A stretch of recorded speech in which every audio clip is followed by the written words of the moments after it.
പറഞ്ഞു കേട്ടിടത്തോളം ആദർശം മിടുക്കനാ, എല്ലാ കഴിവുകളും ഉള്ള നല്ല ഒരാള്. നിങ്ങളുടെ പ്രശ്നങ്ങളെ മറികടക്കാൻ ആദർശന് നിസ്സാരമായിട്ട് കഴിയും. ആദർശേട്ടന്റെ കഴിവിൽ എനിക്കും വിശ്വാസമുണ്ട്. നന്നായിട്ട് കഷ്ടപ്പെടാനുള്ള മനസ്സും അദ്ദേഹത്തിനുണ്ട്. അത് ചെയ്യുന്നുണ്ട്. എന്നിട്ടും എന്തൊക്കെയോ തടസ്സങ്ങളാ. മോള് പ്രാർത്ഥിക്ക്. മോളുടെ പ്രാർത്ഥനയിൽ എല്ലാ പ്രശ്നങ്ങളും മാറിപ്പോവും. മനുഷ്യന് സാധിക്കാത്തത് ഈശ്വരന് സാധിക്കും. മീരയെ പോലെ പ്രാർത്ഥനയും ഭക്തിയും ഒക്കെ ഉള്ള ഒരു പെൺകുട്ടി ഇന്നത്തെ കാലത്ത് കാണാൻ പോലും കിട്ടില്ല. അതുകൊണ്ട് തന്നെ ഭഗവാന്റെ ഏറ്റവും പ്രിയപ്പെട്ട ആള് തന്നെയാവും മീര എന്നുള്ള കാര്യത്തിൽ എനിക്ക് ഉറപ്പാണ്. പിന്നെ ജീവിതത്തിൽ ഉണ്ടാവുന്ന ഈ പരീക്ഷണങ്ങൾ, അതൊക്കെ മറികടക്കാൻ മീരയ്ക്കും ആദർശനും സാധിക്കും.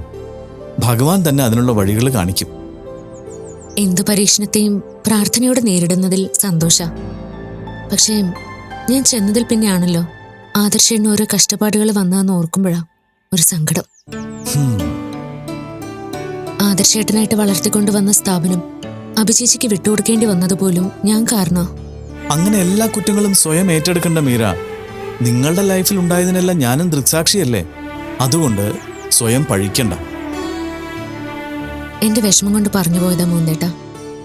ഞാൻ കാരണം ആരും വിഷമിക്കരുതെന്ന എന്റെ പ്രാർത്ഥന. എന്നിട്ടും ഞാൻ ഏറ്റവും സ്നേഹിക്കുന്ന ആൾക്ക് തന്നെ വേദനകൾ ഉണ്ടാവുമ്പോൾ നല്ല വിഷമം തോന്നുന്നു മാത്രം. അതൊക്കെ മോളങ്ങ് മറക്ക്. എന്നിട്ട് കൂടുതലായി ഈശ്വരനെ പ്രാർത്ഥിക്കുക. മീരമോളുടെ കുടുംബക്ഷേത്രത്തെക്കുറിച്ച് മുകുന്ദൻ പറഞ്ഞു കേട്ടത് മുതൽ അവിടെ വന്ന് ഭഗവാനെ തൊഴണമെന്ന് എനിക്കും ആഗ്രഹമുണ്ട്. ആഹാ, അതിനെന്താ? മീരയോട് പറഞ്ഞാലേ മീര കൊണ്ടുപോകല്ലോ, അല്ലേ മീര? ശാരദാമ്മയ്ക്ക് എപ്പോഴാ സൗകര്യം എന്ന് പറഞ്ഞാൽ വിളിച്ചാ മതി, ഞാൻ വന്ന് കൊണ്ടുപോയിക്കോളാം. ശരി മോളെ, ഞാൻ പറയാം. അതെ, മീര വന്ന് കൊണ്ടുപോകുന്നൊക്കെ ഞാനൊരു തമാശ പറഞ്ഞതാ. പൂജയുള്ള ദിവസം ഇവിടെ വന്ന് അമ്മയെ കൊണ്ടുപോകുന്നത് മീരയ്ക്ക് ബുദ്ധിമുട്ടാവും. അതുകൊണ്ട് അത് വേണ്ട, ഞാൻ അമ്മയെ കൊണ്ടുവന്നോളാം. എനിക്കെന്ത് ബുദ്ധിമുട്ടാ മുകുന്ദേട്ടാ? പിന്നെ മുകുന്ദേണ്ണും കൂടി അമ്മയ്ക്കൊപ്പം വരണമെന്നുള്ളതുകൊണ്ട് അങ്ങനെ ചെയ്താലും മതി. മാർഗം ഏതായാലും അവിടെ എത്തുക എന്നുള്ളതല്ലേ കാര്യം. ഞാൻ വന്നോളാം മോളെ. ശരി, എങ്കിൽ ഞാൻ ചെല്ലട്ടെ, സമയം ഒരുപാട്. ശരി മോളെ, ചെല്ലു, പോയിട്ടോ. മുകുന്ദേട്ടാ ശരി. ചെല്ല. ആ, ഞാനും കൂടാം.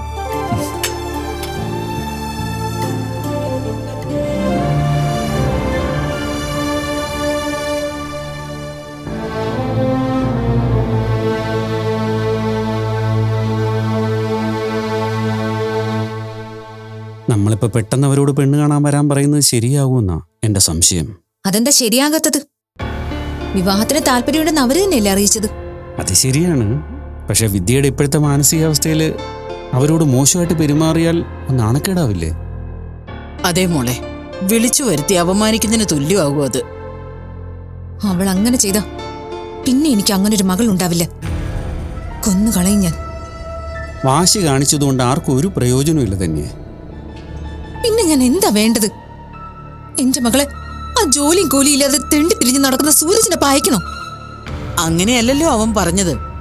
നിന്നെ പോലെ തന്നെ വിദ്യയുടെ കാര്യത്തില് ഞങ്ങൾക്കും വിഷമമുണ്ട്. അതെനിക്കറിയാം അമ്മ. ഞാൻ എന്റെ സങ്കടം കൊണ്ട് പറഞ്ഞത്. എന്തൊക്കെ സ്വപ്നങ്ങളോടെ വിദ്യ വളർത്തിയത്. അവളുടെ ആഗ്രഹത്തിനനുസരിച്ച് നമ്മളെല്ലാം ചെയ്തു കൊടുത്തില്ലേ? എന്നിട്ടും നമ്മളോട് അവളിത് ചെയ്തില്ലേ? മക്കളെ കണ്ടും മാമ്പൂ കണ്ടും കൊതിക്കരുതെന്ന് പറഞ്ഞു കേട്ടിട്ടില്ലേ? അതാ സത്യം. നമുക്ക് മക്കളൊന്നും കുഞ്ഞുങ്ങളാ. പക്ഷെ അവർ വളർന്നു വലുതായെന്നും സ്വന്തമായി ഇഷ്ടാനിഷ്ടങ്ങളും തീരുമാനങ്ങളും ഒക്കെ ഉണ്ടെന്നും നമ്മൾ രക്ഷിതാക്കളങ്ങ് മറക്കും. ആ സമയത്ത് ഇതുപോലെ ഓരോ പ്രവൃത്തിയിലൂടെ അവരത് നമ്മളെ ഓർമ്മിപ്പിക്കും. അതാണ് സത്യം.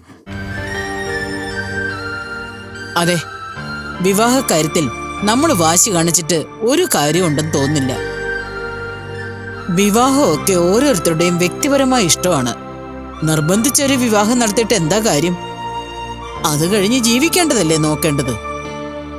എല്ലാം നോക്കി ആർഭാടമായി നടത്തുന്ന വിവാഹങ്ങൾ എത്രയോ പരാജയപ്പെടുന്നു. അമ്മ എന്താ പറഞ്ഞു വരുന്നത്?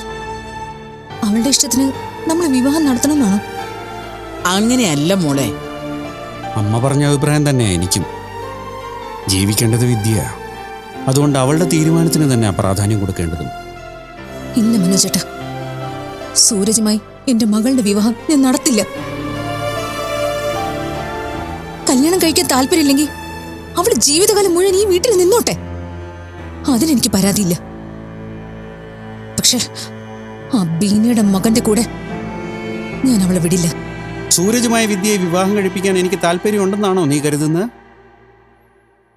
നിന്നേക്കാൾ ഉപരി വിദ്യയെ വിശ്വസിച്ചവനാ ഞാൻ. അവളുടെ ഭാഗത്ത് നിന്ന് ഇങ്ങനെ ഒന്നുണ്ടാകുമെന്ന് ഞാൻ ഒരിക്കലും കരുതിയതുമല്ല. എന്നിട്ട് ഞാൻ ഇപ്പോഴും ഇങ്ങനെ പിടിച്ചു നിൽക്കുന്നത്, സംസാരിക്കുന്നത് എന്തുകൊണ്ടാണെന്ന് നീ ഒന്ന് ആലോചിച്ച് നോക്കിയേ. നമുക്ക് മാത്രം എന്താ മനോജേട്ടാ ഇങ്ങനൊരു വിധി? നിങ്ങൾ വിഷമിക്കാതെ, എല്ലാം ഭഗവാന്റെ തീരുമാനമാ. അങ്ങനെ ഓർത്ത് സമാധാനിക്ക്. സാവകാശം വിദ്യയെ നമുക്ക് കാര്യങ്ങൾ പറഞ്ഞു മനസ്സിലാക്കാം. അതുവരെ പുതിയ ആലോചനകൾ വൈകിപ്പിക്കുന്നതാ നല്ലത്. അതെങ്ങനെയാ അമ്മേ? ഇപ്പൊ വന്നിരിക്കുന്നത് നിസ്സാര ബന്ധമല്ല. നമ്മൾ വൈകിപ്പിച്ച അവരെ വെയിറ്റ് ചെയ്യുമെന്ന് തോന്നുന്നുണ്ടോ? തൽക്കാലം അതല്ലാതെ നമുക്ക് വേറെ നിവൃത്തിയില്ലല്ലോ തന്നെ. നിങ്ങളുടെയൊക്കെ മനസ്സിലിരിപ്പ് എനിക്ക് മനസ്സിലാവുന്നുണ്ട്. എന്റെ സംശയം ശരിക്കും ഇത് നിങ്ങളെല്ലാരും കൂടിയുള്ള ഒത്തുകളിയാണെന്നോ? ഒത്തുകളി? നീ എന്താ ഈ പറയുന്നേ? അതെ, എന്റെ മോളെ ആ ബീനയുടെ വീട്ടിലേക്ക് അയച്ച് എന്നെ അവളുടെ മുന്നിൽ തോൽപ്പിക്കാനുള്ള ശ്രമം. നിനക്കെന്താ വട്ടാണോ? എന്തൊക്കെയാ വിളിച്ചു പറയുന്നേ? ഇങ്ങനെ പോയി എനിക്ക് ഭ്രാന്ത് പിടിക്കും. ദേ, ഞാനൊരു കാര്യം ഉറപ്പിച്ച് പറഞ്ഞേക്കാം. വിദ്യ മരിക്കുമെന്ന് പറഞ്ഞാൽ പോലും ഞാൻ ഈ വിവാഹത്തിന് സമ്മതിക്കില്ല.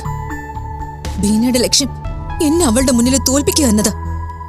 അതിനുവേണ്ടിയാ അവൾ മകനെ കൊണ്ട് എന്റെ മകളുടെ മുന്നിൽ പ്രേമ നാടകം നടത്തിയത്. അങ്ങനെയൊന്നും ആവില്ല തന്നെ. കുട്ടികളുടെ മനസ്സില് ഓരോ ചിന്തകൾ വന്നു കയറുന്നതിന് രക്ഷിതാക്കൾ എന്ത് ചെയ്യാനാ? അതെ, എനിക്കും അത് തന്നെ അഭിപ്രായം. ഇപ്പൊ നമ്മൾ വിവേകത്തോടെ വേണം തീരുമാനമെടുക്കാൻ, അല്ലെങ്കിൽ നാളെ നമ്മൾ ദുഃഖിക്കും. എന്താ വേണ്ടതെന്ന് എനിക്ക് നന്നായിട്ട് അറിയാം. അവളെ പ്രസവിച്ച് ഇതുവരെ വളർത്തിയത് ഞാനാണെങ്കിൽ ഇനിയുള്ള അവളുടെ ജീവിതത്തിലെ തീരുമാനങ്ങൾ എടുക്കുന്നതും ഞാൻ തന്നെയായിരിക്കും.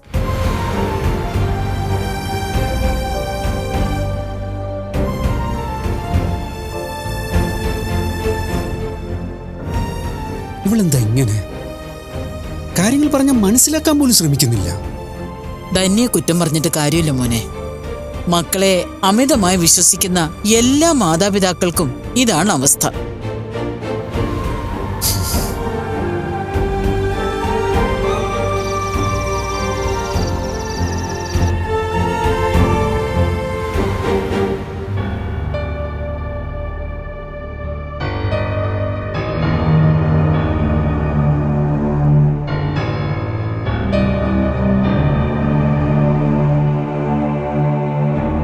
നീ ഞാൻ വൃത്തിയായിട്ടവനെ ആലോചിച്ചിരിക്കുകയാണോ? എന്താ മിണ്ടാത്തെ? നാ ഇറങ്ങിപ്പോയോ? അമ്മയ്ക്ക് എന്താ വെറുതെ ഇങ്ങനെ വഴക്കുണ്ടാക്കാൻ നോക്കുന്നേ?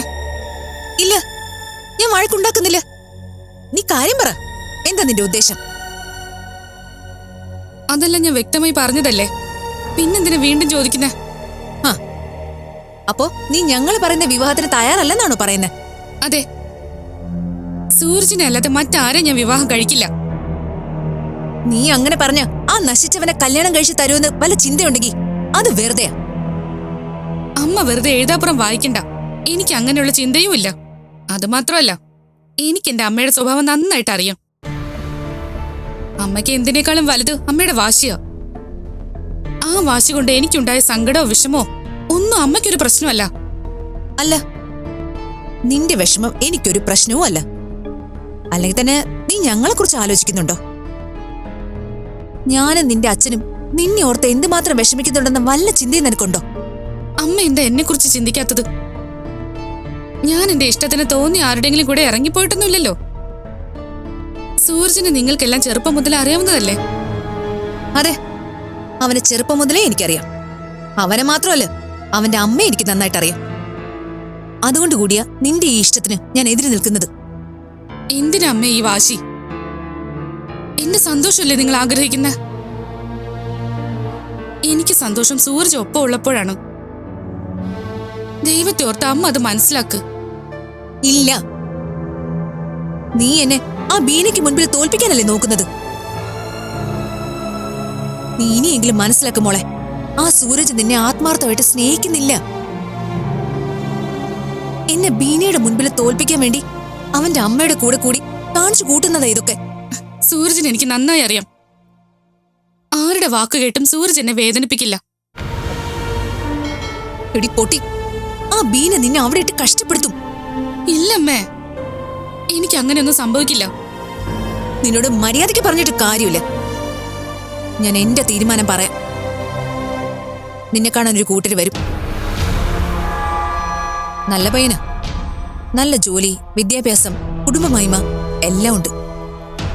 അതുകൊണ്ട് ആവശ്യമില്ലാത്ത ചിന്തകളൊക്കെ മനസ്സിൽ നിന്ന് കളഞ്ഞ് ആ വിവാഹത്തിന് സമ്മതിക്കാം. ഞാൻ അങ്ങനെ ഒരു തീരുമാനം എടുക്കുമെന്ന് അമ്മ സ്വപ്നത്തിൽ പോലും കരുതണ്ട. എന്റെ ലൈഫിൽ സൂരജ് അല്ലാതെ മറ്റൊരാളുണ്ടാവില്ല. ഇനി നിങ്ങൾക്കാർക്ക് സമ്മതം അല്ലെങ്കിൽ ഞാൻ സൂരജിന് വിവാഹം കഴിക്കുന്നില്ല. പക്ഷെ മറ്റൊരു വിവാഹം എനിക്കുണ്ടാവില്ല. ഇന്ന് നിങ്ങളുടെ മകളായി ഈ വീട്ടിൽ സന്തോഷത്തോടെ കഴിഞ്ഞോളാന്ന് പറഞ്ഞതല്ലേ? അത് നീയാണോ തീരുമാനിക്കുന്നത്? നിന്നെ വളർത്തിയത് ഞങ്ങളല്ലേ. ബാക്കി കാര്യങ്ങളും ഞങ്ങൾ തന്നെ തീരുമാനിക്കും. അതെന്ത് ന്യായം അമ്മേ? നിങ്ങളുടെ മകളായി ജനിച്ചതുകൊണ്ട് എനിക്ക് ഇഷ്ടാനിഷ്ടങ്ങൾ പാടില്ലെന്നാണോ? അപ്പൊ അമ്മയ്ക്ക് വേണ്ടത് ഒരു മകളെ അല്ല, അമ്മയുടെ ആഗ്രഹങ്ങളും ഇഷ്ടാനിഷ്ടങ്ങളും നടത്തിയെടുക്കാനുള്ള ഒരു പാവയാണ് വേണ്ടത്. ഞാനൊരു മനുഷ്യനമ്മേ. എനിക്കും മനസ്സും മനസാക്ഷിയും ഫീലിങ്സും ഒക്കെ ഉണ്ട്. അതുകൂടി ഒന്ന് ഓർക്കണം. നീ എന്ത് വിവരക്കേടായി കാണിക്കുന്നേ? അച്ഛൻ തടയണ്ട. അമ്മയെ വിട്. അമ്മ എന്നെ തല്ലി കൊല്ലട്ടെ. കേട്ടോ അവളുടെ അഹങ്കാരം കേട്ടോ? ഇതിന്റെയൊക്കെ പിന്നിൽ ആ സൂരജ് അവന്റെ തള്ളയുവാ. എന്നെ തോൽപ്പിക്കാൻ പല വഴി നോക്കിയിട്ട് നടക്കാത്തത് കൊണ്ട് എന്റെ മകളെ വശീകരിച്ച് എന്നെ തോൽപ്പിക്കാൻ നോക്കുക. എനിക്ക് സൂരജിനോടുള്ള സ്നേഹം സത്യ. അതിന് മറ്റാരും പഴി പറയണ്ട. ഞാൻ പറയട്ടെ. തീരാവുന്ന പ്രശ്നമല്ലേ അവിടെ ഉള്ളൂ. ഞാനും നമ്മളെ കൊല്ലും. മണ്ടത്തരം കാണിക്കാതെ. തല്ലി മഴക്ക് പറഞ്ഞു അനുസരിപ്പിക്കാൻ നമ്മൾ കൊച്ചുകുട്ടിയൊന്നുമല്ല. നമ്മളോളം വളർന്ന മുതിർന്ന പെൺകുട്ടിയാ. നീ ഈ കാണിക്കുന്ന പ്രവൃത്തി കൊണ്ട് അവൾക്ക് ദേഷ്യവും വാശിയും കൂടത്തേ ഉള്ളൂ. അതാദ്യം മനസ്സിലാക്കും. ഈ ബന്ധം അവസാനിപ്പിക്കാൻ എന്താ ചെയ്യേണ്ടതെന്ന് എനിക്കറിയാം. അബദ്ധമൊന്നും കാണിക്കരുത്. നമുക്ക് ആലോചിച്ച് തീരുമാനിക്കാം. ആരുടെ സപ്പോർട്ട് എനിക്ക് വേണ്ട. ഞാനായിട്ട് തന്നെ ഇത് അവസാനിപ്പിച്ചോളാം.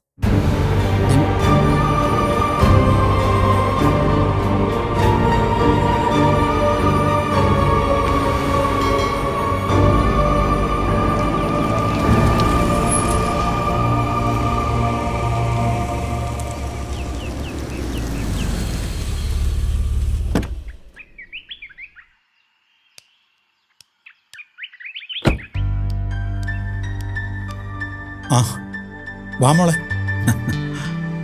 വാ മോളിരിക്ക്.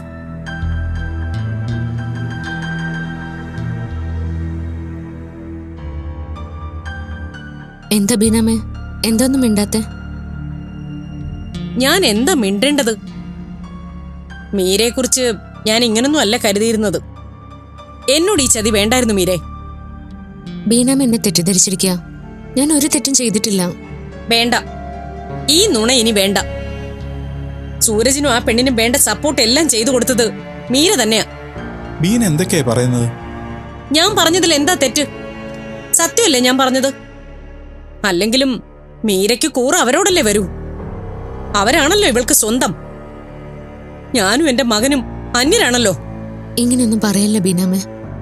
ഞാൻ എന്റെ സ്വന്തം അമ്മയായിട്ടും കൂടപ്പുറപ്പായിട്ടും തന്നെയാ ബീനാമയും സൂരജിനെയും കണ്ടിരിക്കുന്നത്. എന്നിട്ടാണോ ആ ആട്ടക്കാരിയെ എന്റെ മകനുമായിട്ട് അടുക്കാൻ മീര സമ്മതിച്ചത്? അവരുടെ ബന്ധം അറിഞ്ഞപ്പോ തന്നെ നിനക്കതിനെ എതിർക്കായിരുന്നില്ലേ? ഈ ബന്ധം വീട്ടിലെ പ്രശ്നങ്ങൾ ഉണ്ടാക്കുന്നെല്ലാം ഞാൻ പറഞ്ഞതാ ബീനാമേ. അങ്ങനെ വെറുതെ പറഞ്ഞതുകൊണ്ട് കാര്യമുണ്ടോ? അത് ഞാൻ സൂരജും വിദ്യയും തമ്മിൽ അടുത്തത് മീരയുടെ അറിവോടൊന്നും അല്ലല്ലോ ബീനെ. അവര് തമ്മിൽ അടുത്ത ശേഷം വീട്ടിൽ പ്രശ്നങ്ങൾ ഉണ്ടാവുമെന്നും ബീനയും ധന്യയും ഒരിക്കലും സമ്മതിക്കില്ലെന്ന് അറിയാവുന്നതുകൊണ്ട് അവർക്കൊരു സപ്പോർട്ട് കിട്ടാൻ വേണ്ടി മീരയോട് പറഞ്ഞതായിക്കൂടെ? ഹരിയേട്ടൻ ഇപ്പൊ മീരയ്ക്ക് വേണ്ടി സംസാരിച്ചത് ഞാൻ മീരയെ വഴക്ക് പറഞ്ഞതുകൊണ്ടല്ലേ? സ്വന്തം മോളോട് ഞാനൊന്ന് മുഖം കറുപ്പിച്ച് സംസാരിച്ചപ്പോ ഹരിയേട്ടന് പൊള്ളി അല്ലേ? അപ്പോ എന്റെ മോനെ ആ ധന്യയുടെ ആട്ടും തുപ്പും കേൾക്കാൻ അവസരം ഉണ്ടാക്കണോന്ന് വന്നാൽ ഞാൻ അതിന് സമ്മതിക്കുമെന്ന് കരുതുന്നുണ്ടോ? സൂരജ് വിദ്യയെ വിവാഹം കഴിച്ചാൽ അവരവിടെ അല്ലല്ലോ താമസിക്കുക, ഇവിടെ ആയിരിക്കില്ലേ? അങ്ങനെയുള്ളപ്പോ ബീന ഇത്രയും ടെൻഷനായി ഇങ്ങനെയൊക്കെ ചിന്തിക്കേണ്ട കാര്യമുണ്ടോ? അപ്പൊ ഹരിയേട്ടൻ പറയുന്നത് ഞാൻ ആ വിവാഹത്തിന് സമ്മതിക്കണമെന്നാണോ? അങ്ങനെ ഒരു പ്രതീക്ഷ ആർക്കും വേണ്ട. കല്യാണം കഴിഞ്ഞ് സൂരജ് എവിടെ നിന്നാലും അവന് ബന്ധുവീടെന്ന് പറഞ്ഞ് കയറി ചെല്ലാൻ ആ ധന്യയുടെ വീട് തന്നെയല്ലേ ഉണ്ടാവുക. അവളുടെ മകൾ ഇവിടെ വന്ന് കയറി കഴിഞ്ഞാ പിന്നെ സൂരജിനെ എങ്ങനെയൊക്കെ മാറ്റിയെടുക്കുമെന്ന് മറ്റാരെക്കാളും നന്നായിട്ട് എനിക്കറിയാം. അവർക്കിടയിൽ ഇങ്ങനെ ഒരു ബന്ധം വളരുന്നുണ്ടെന്ന് അറിഞ്ഞപ്പോഴേ മീരേത് എന്നോട് പറഞ്ഞിരുന്നുവെങ്കിൽ ഞാനത് അപ്പൊ തന്നെ പറഞ്ഞത് നിർത്തിച്ചേനെ. ആ എത്തിയല്ലോ, എല്ലാം ചെയ്തു വച്ചിട്ടവൻ നിൽക്കുന്നുണ്ടില്ലേ. ടെൻഷൻ അടിക്കുന്നതും ഭ്രാന്ത് പിടിക്കുന്നതും ബാക്കിയുള്ളവർക്കാണല്ലോ. ഇവനൊക്കെ തോന്നുന്നത് ചെയ്യുന്നതിന് ഒരു കുഴപ്പമില്ല. എന്നാലും വിവരവും ബോധവും ഒക്കെയുള്ള മീര ഇതിന് കൂട്ടുനിന്നതാ എനിക്ക് സഹിക്കാൻ പറ്റാത്തത്. അമ്മ വെറുതെ മീരെ ഒന്നിനും കുറ്റപ്പെടുത്തണ്ട. ഞങ്ങളുടെ ബന്ധം ശരിയാവില്ലെന്നും പറഞ്ഞ് ഞങ്ങളെ തിരുത്താനാണ് മീര ശ്രമിച്ചത്. എന്നിട്ട് എന്താ നീ മാറാതിരുന്നത്? അങ്ങനെ ആരെങ്കിലും പറയുമ്പോൾ മനസ്സ് മാറാൻ വേണ്ടിയാണോ ഞങ്ങൾ സ്നേഹിക്കുന്നത്? ഇതൊന്നും കരുതിക്കൂട്ടി ആലോചിച്ച് സംഭവിക്കുന്ന കാര്യങ്ങളല്ല, അറിയാതെ മനസ്സിലുണ്ടാവുന്നതാ. അതിന്റെ കാര്യവും കാരണമൊന്നും പറയാൻ എനിക്കറിയില്ല. ഞാനും വിദ്യയും തമ്മിൽ പ്ലാൻ ചെയ്ത് പറഞ്ഞടുത്തതല്ല, അങ്ങനെയൊക്കെ സംഭവിച്ചു പോയി. ദയവ് ചെയ്ത് അതിന്റെ പേരിൽ ഇവിടെ വഴക്കുകൾ ഉണ്ടാവരുത്. പ്രത്യേകിച്ച് മീര അമ്മ ഒന്നും പറയരുത്. ഇവിടെ വഴക്കും പ്രശ്നങ്ങളും ഉണ്ടാവരുതെന്നൊരു ചിന്ത നിനക്കുണ്ടായിരുന്നെങ്കിൽ നീ ഇങ്ങനൊന്നും ചെയ്യില്ലായിരുന്നു സൂരജെ. ഉള്ള കൊള്ളരുതായ്മ മുഴുവൻ ചെയ്തു വച്ചിട്ടും നീ വെറുതെ ന്യായീകരിക്കാൻ വരരുത്. ബീന നിർത്ത്, വെറുതെ പറഞ്ഞു വഷളാക്കണ്ട. അതെ ബീനാമേ, ഇതിനൊരു പരിഹാരം നമുക്ക് പതിയെ ആലോചിച്ച് കണ്ടെത്താം. ഇതിനങ്ങനെ ആലോചിച്ച് കണ്ടെത്താനുള്ള പരിഹാരം ഒന്നുമില്ല. ഈ ബന്ധം സൂരജ് മറന്നേ പറ്റൂ, അതല്ലാതെ വേറെ വഴിയില്ല. സൂരജെ, നിനക്കെന്താ പറയാനുള്ളത്? അമ്മ ഇങ്ങനൊരു നിലപാടെടുക്കുക. ഈ കാര്യത്തിൽ എനിക്കിനി മാറാൻ പറ്റില്ല. വിധിക്ക് ഞാൻ വാക്ക് കൊടുത്തതാ. അതുകൊണ്ട് നെഗറ്റീവായിട്ടൊന്നും എന്നോട് സംസാരിക്കരുത് പ്ലീസ്.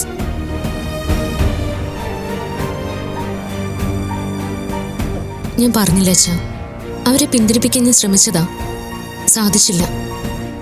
അവരുടെ മനസ്സ് മാറുമെന്ന് എനിക്ക് തോന്നുന്നില്ല.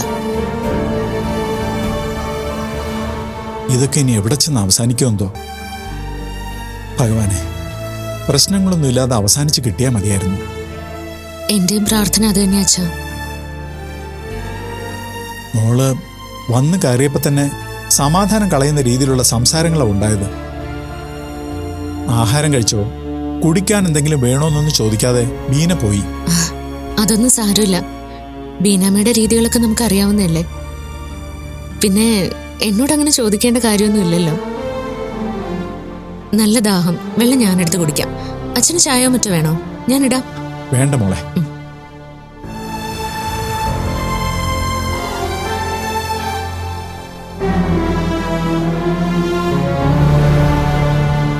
ആദർശ് മീരയും നല്ല ടെൻഷനിലാങ്ങളെ. ബാംഗ്ലൂരിലെ പ്രോജക്റ്റിലൊക്കെ എന്തൊക്കെയോ പ്രശ്നങ്ങളുണ്ട്. ആദർശ് അവിടേക്ക് പോയിരിക്കുകയാണ്. ഇനി അവര് കുറച്ച് ഓടട്ടെ അബി. നമ്മളെയൊക്കെ കുറച്ച് അവഗണിച്ചതല്ലേ, അതിനെ അവര് കുറച്ച് അനുഭവിക്കണം. അതെ അങ്ങളെ, ആദർശ് മീരയും ഒരിടത്തും കമ്പനി നടത്താൻ പറ്റാതെ നെട്ടോട്ട് ഓടണം. അതെനിക്ക് കാണണം. അതൊക്കെ സാധിക്കും. ഇപ്പൊ ദേവാ ബിൽഡേഴ്സ് കേരളത്തിൽ മാത്രമല്ലേ ഉള്ളൂ. അത് പഴയതുപോലെ ഇന്ത്യ മുഴുവൻ വ്യാപിക്കണം. മീര ബിൽഡേഴ്സിന് ഇപ്പൊ നടക്കുന്ന പ്രോജക്റ്റുകളെല്ലാം അവസാനിച്ചു കഴിഞ്ഞാൽ പിന്നെ പുതിയതൊന്നും കിട്ടരുത്. ആ രീതിയിൽ എല്ലാ കമ്പനിയുടെയും വർക്കുകളും അഭി സ്വന്തമാക്കണം. അതിനു വേണ്ട വഴിയൊക്കെ സമയാസമയം ഞാൻ പറഞ്ഞു തരാം. അത് മതി അങ്കിൾ. അങ്കിൾ കൂടെ ഉണ്ടെങ്കിൽ പിന്നെ എനിക്കൊരു ടെൻഷനും ഇല്ല. അഭി എനിക്കൊരു സഹായം ചെയ്യണം. എന്താ അങ്കിൾ? ഞാനിവിടെ പലരെയും പരിചയപ്പെട്ട് സംസാരിച്ചു. ഞാൻ ചെയ്തതിലേക്കാൻ വലിയ വലിയ കുറ്റങ്ങൾ ചെയ്ത പലരും ഇവിടെ നിന്ന് ശിക്ഷ കിട്ടാതെ രക്ഷപ്പെട്ടിട്ടുണ്ട്. അതെങ്ങനെ? ജയിലിൽ ചാടിയതാണ്? അങ്ങനൊന്നുമല്ല. ഞാനിപ്പോ ഇവിടെ വിചാരണ തടവുകാരനാണ്. കൊലക്കുറ്റവും ഗൂഢാലോചനയൊക്കെ വെച്ചാണ് എനിക്ക് ജാമ്യം തരാതെ ഇവിടെ ഇട്ടിരിക്കുന്നത്. നല്ലൊരു വക്കീല് വന്നാൽ കഥ മാറും. അവർക്ക് എലിയെ പൂച്ചയാക്കാനും ആടിനെ പട്ടിയാക്കാനും നിമിഷങ്ങൾ മതി. പക്ഷേ അതിന് കുറച്ച് പണച്ചിലവുണ്ട്. അത് അബിക്ക് തരാൻ സാധിക്കുമോ? അങ്കിളിന് ഏത് വക്കീലിനെയാ വേണ്ടത്? അതൊക്കെ ഞാൻ പറയാം. നീ അദ്ദേഹത്തെ പോയി ഒന്ന് കണ്ടാ മതി. ഞാൻ കാണാം. അങ്കിള് പുറത്തിറങ്ങേണ്ടത് അങ്കിളിനേക്കാൾ ആവശ്യം എനിക്കാണ്. അത്രയും കേട്ടാ മതി. ഞാൻ പുറത്തിറങ്ങിയാൽ പിന്നെ ദേവ ബിൽഡേഴ്സ് ഞാനൊരു ഇന്റർനാഷണൽ കമ്പനിയാക്കി വളർത്തിയെടുത്തിരിക്കും.